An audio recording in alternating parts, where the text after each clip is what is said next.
Said I need a real one. Tired of the cake and the silicone.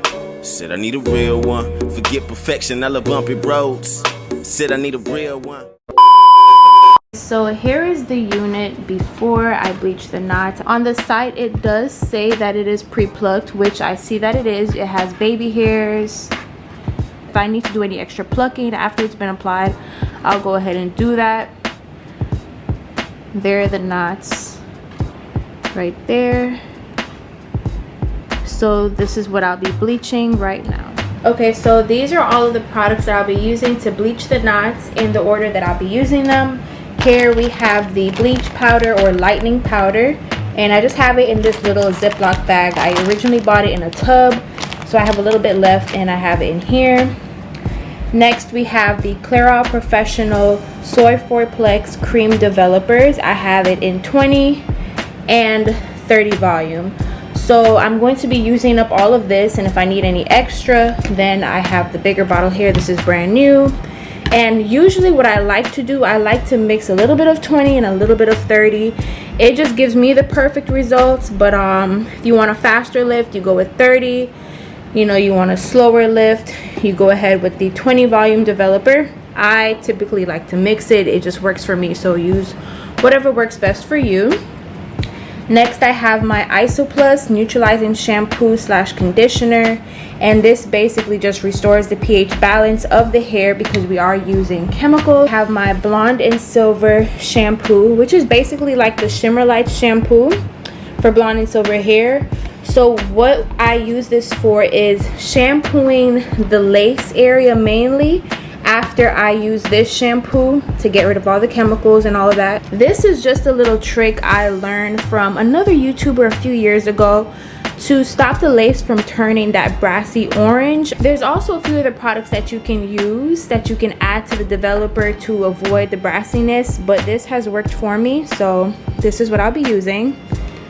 And then we have the final shampoo and conditioner that I'll be using, which is the VO5 Passion Fruit Smoothie Shampoo and the VO5 Passion Fruit Smoothie Moisturizing Conditioner, mainly because it smells really, really good and it gives the hair a nice slip. And these are only like 75 cents to $1 at Walmart and Dollar Tree. So this is all that I'll be using today as far as products. And then as far as little tools, I have my T-pins to hold the wig down. This is the bowl that I'll be using to mix my developer and lining powder in. I need to get a new professional mixing bowl for actually mixing colors and dyes. So I forgot to get one. I needed a new one. So for now, I'll just be using this Pyrex bowl. I have just a few clips. I like to use these to keep the hairs in place on the wig while I'm lightening it. And then I have these little clips right here. I like to use these on the baby hairs, and then this for the bigger sections of hair, just so that none of the developer and lightening powder mixture gets on the hair, because we are just going to be bleaching the knots. I have my applicator brush right here, and then I also have this wide tooth comb, so that once I put the conditioner in, I can just go ahead and comb through the curls with this wide tooth comb to make sure all of the product is evenly distributed.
I went ahead and I dried the inside of the cap with a blow dryer. It's okay if, you know, it gets a little bit blonde at the roots, because once you put it on, it looks perfectly like blended in and normal. The knots are gone for the most part. We don't have those harsh black dots anymore. See, it'll just look like scalp, so my hand is underneath it. This is what the curls look like when they're defined. Really pretty. So how I got the curls to dry with this defined look, I mixed two products together. I used my BioSilk Silk Therapy. This is a serum, so basically use any serum that you prefer. And then I used the Aunt Jackie's Flaxseed Recipes. This is the Curl Maintenance Defining Curl Whip Cream. This I always use in my natural hair, and it works really, really good. It's not heavy or anything, so I used like 2 dime-sized amounts, and I added a little bit of the BioSilk Silk Therapy. I rubbed it all in my hands, and then I worked it through the hair while it was wet. No more dark knots. So it's just gonna have a really natural scalp-like look. I'll see you guys in part 2. Don't forget to like, comment, and subscribe. Leave any questions down below, and I'll see you guys in the next video.